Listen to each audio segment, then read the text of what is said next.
Welcome, skeptic TikToker. Good morning, everyone. How are you? Oh, I'm good. I hope everyone else is good too. So I would like to consider your prompt above your head. Consider Judaism as an alternative to atheism, and I am squarely in the atheist camp.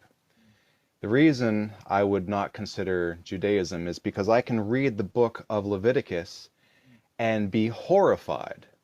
I would like to direct everyone's attention to chapter Wait, 20. wait, wait, wait. Hold on, These are hold the on, hold on, hold on, hold on. I mean, this has to be a dialogue. So there's around three examples, even four, that I would acknowledge sound problematic. When I attempt to articulate them, are problematic to modern day ears. That's probably less than 0.2% of the Bible and its laws. If I gave you those, could we then move on to talk about the failures of atheistical pursuits? Oh, well, we could certainly consider the Secular Humanist Manifesto as a counterexample to the Levitical laws. But in the Secular Humanist Manifesto, we don't have a God figure telling Moses, telling the Israelites that if a child speaks back or curses their parents, then they shall be put to what? Hugs and kisses, or maybe some constructive criticism? No, unalivement status. Now, if this God But is you're not answering telling my question. Moses to, Wait, hold on. Again, there's around three laws in the Torah that I'll give you. However, you have to give a response for every atheistical pursuit, from communism, the French Revolution, and the trail of blood and carnage that such movements have caused, to in some way justify throwing out the baby with the bathwater when we live in a society that has given you, I think, the ability to call yourself an ethical humanist, right? And not claim that your values come from the Bible, right? I'm not saying belief in God. I mean the individual moral training that appears in the Bible.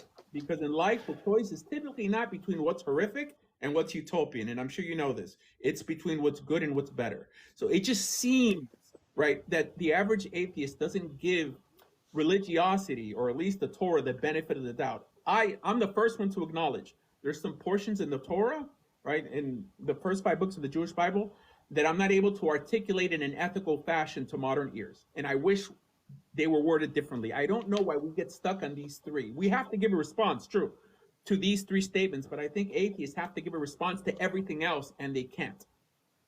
so I will happily give a response to what I think is possibly the most atrocious example um, of a dictator, right? We can talk about Stalin, who did systematically unalive a significant number of um, clergymen. It was the church in the USSR that was threatening Stalin's authoritative power. But as far as I can tell, Seven Stalin million or Ukrainians were starved. Hold on one second. 7 million. Wait, 7 million Ukrainians. 40 million have been attributed to Stalin. There were not 40 million, or even half, or even 2 million clergymen unalived by Stalin. But you're missing the point. Stalin didn't do those atrocities in the name of atheism. He did it because he was an authoritarian dictator who was striving for power. The reason he did systematically target religious people is because the church was a direct threat to his authoritative power. It had nothing to do with their ideology. It was all about the power dynamic. We're talking about clergymen alone.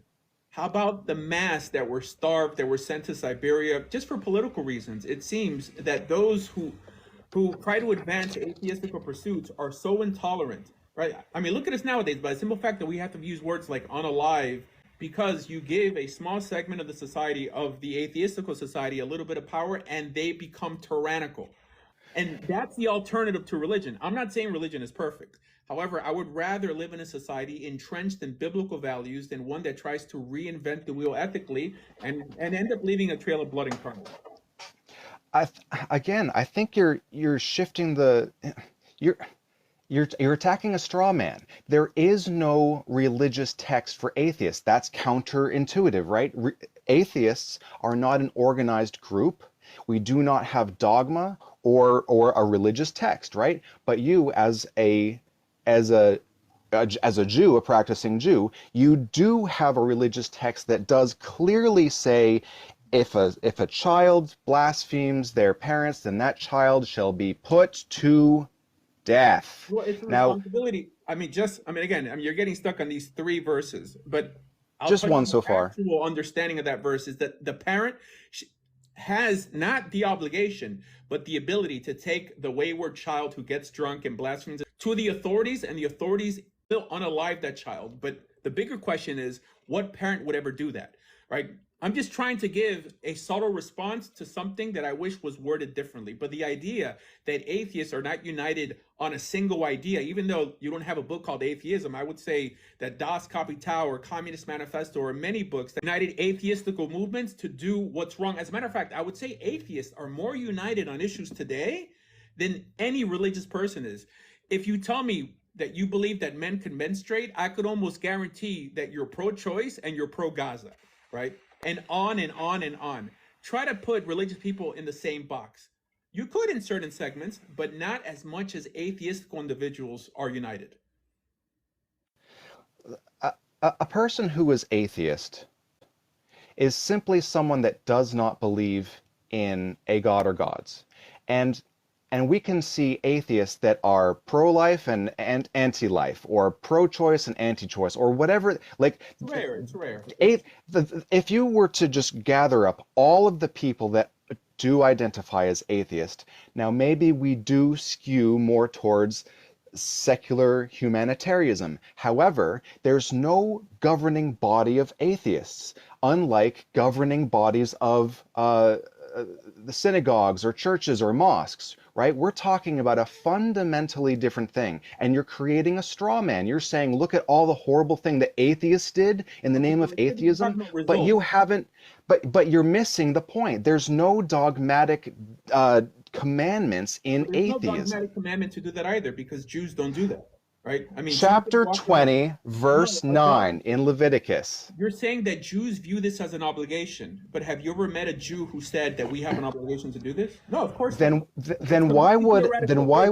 From your perspective, it's theoretical. However, we know how atheists behave. We could count Mao Zedong 70 million, Stalin 40 million, Pol Pot 2 million, right? In the last 150 years, more people have been unalived because of atheistical pursuits that have ever been unalived, even in the name of Christianity. Over 180. You're lying. You're lying. Those are not atheistic pursuits. Those are authoritarian dictators in the pursuit of power. They were not doing those atrocities in the name of atheism. Don't lie. Don't put me in that box, because I am a secular humanist. Okay. You may be an ethical person. I'm saying in the vast majority of cases, atheists hurt more than they help. They're essentially a net loss to society, while the average religious person, I believe, is a net gain. Although, yes, there are beautiful atheists and crappy religious people, and vice versa. However, the idea that you think